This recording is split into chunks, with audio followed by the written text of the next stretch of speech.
Rian Johnson and Daniel Craig are back in another Knives Out mystery. Let's talk about Wake Up Dead Man.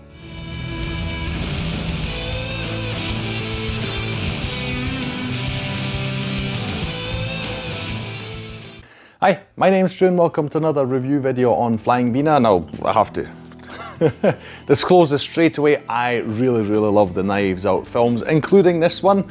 Probably the earliest I've gotten my review out in terms of words to get there. No, really, it's just such a great franchise, and I really hope they just get to keep making these forever because they're so much fun. Regardless of any, maybe lacks in quality you feel in any one of them, I find it really hard to not admit that they just are really fun to watch, right? But if you are interested, to me, Wake Up Dead Man is, in some ways, the weakest of the three. I mean, that's saying a lot, though, because I really like all three of them. But just, to give a heads up to that, if you're like, oh, okay, interesting. Because as far as I can tell, the majority of the internet thinks that Glass Onion is the weakest of the three films, which I find very interesting. So obviously opinions differ, but if you're interested in knowing why that is, I hope I can explain it convincingly to you. If you're not familiar at all with this franchise, it started out as an individual film just called Knives Out, which I actually haven't seen in a few years, but I really need to rewatch. That was so much fun for me, that film. Just Daniel Craig, his his character of Benoit Blanc is one of the best detectives, one of the best characters we've ever gotten in cinema. So just watching him is such a joy.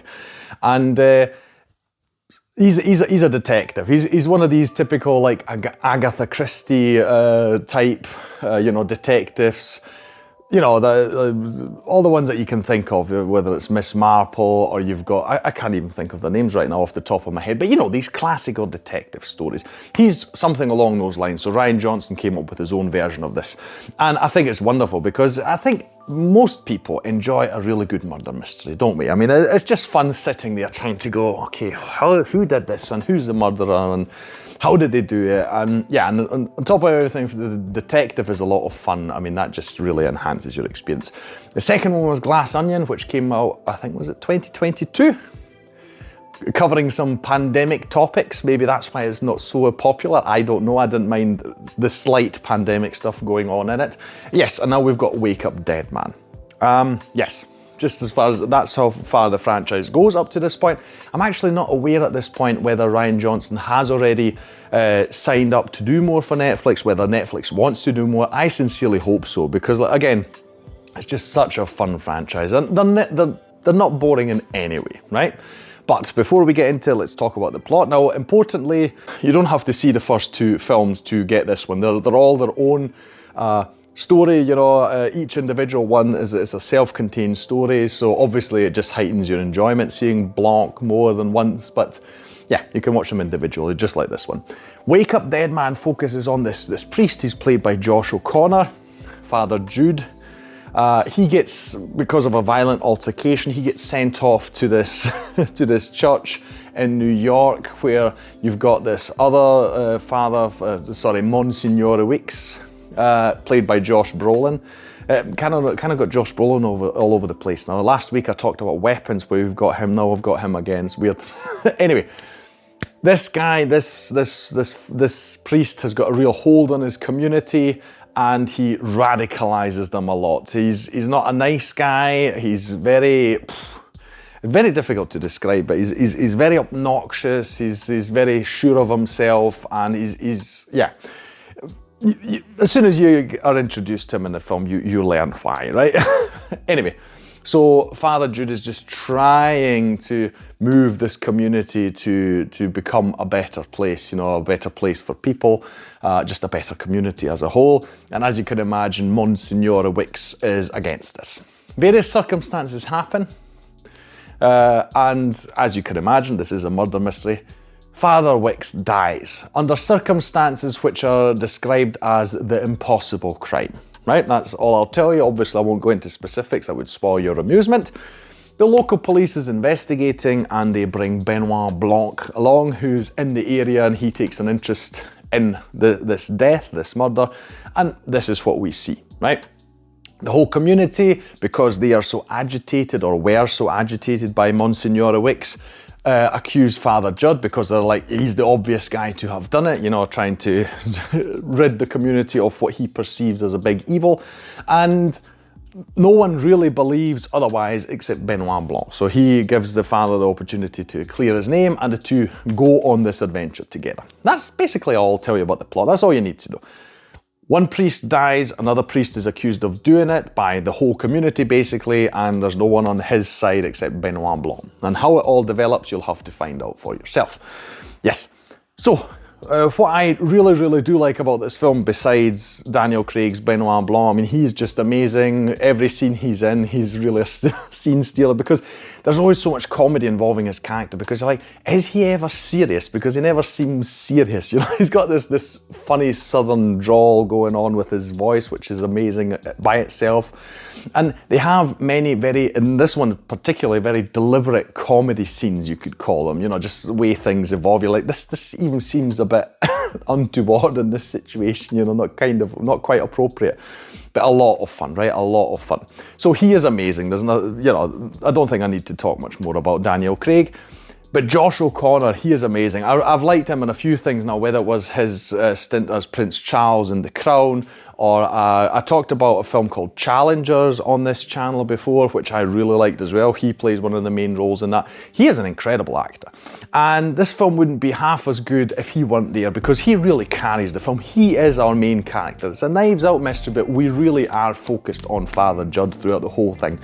And Josh O'Connor does it so well, because I'll be honest, I'm not a religious person. One of the themes in this film, as you can imagine, is faith, religiousness, you know, religiosity and morality, trying to do the good thing, you know, what are our priorities in life, helping other people, etc, etc. And while I'm not a religious person, I have to admit, you know, just Father Judd as a character was really interesting and compelling with his faith, his battles with his own faith, and what he wants to be and do in life in his role as a priest. I just thought he was really interesting, right? And you really feel for him and his struggles that he's got as the story is developing. So Josh O'Connor, he is really amazing in this film, right? I've mentioned Josh Brolin. He is really good in this role. I mean, take a guy like Thanos, you know, and give him something that is arguably even more sinister even, somehow, because this guy really is not nice, you know. Yeah, anyway, but he is just amazing. In an equal way, he is quite a scene stealer, because he just dominates. His character just dominates every scene he's in. A lot of fun to, let's call it, hate watch him. One other person I'll mention is Glenn Close. She is a sort of how would I say? She helps Monsignor Wicks deal with all the daily stuff in the church. You know, she cooks for him, she arranges for all sorts of things to be done. Really faithful person, etc. She is, so as you can imagine, she really knows the church in and out, and being this sort of, let's call it, conflict between the two fathers, you know, she has an opinion on that, I'll call it that way. Now, with murder mysteries, and this is the part where we get into why I don't like it quite as much. I like the scenery and everything. It's a really interesting setting with the church and the surrounding areas, the sort of forest, etc. Really like all that stuff. I'm not a big fan of the rest of the cast. The rest of the characters. The cast, yes. I've got nothing against the actors. The actors are fine. The characters, I just felt they were weak. The Knives Out films, to me, a lot of the characters always end up being really interesting. You know, the suspects, I'll call them. You're like, okay, and you're really like, I'd like to see a film just about these guys, you know, and I want to learn more about them.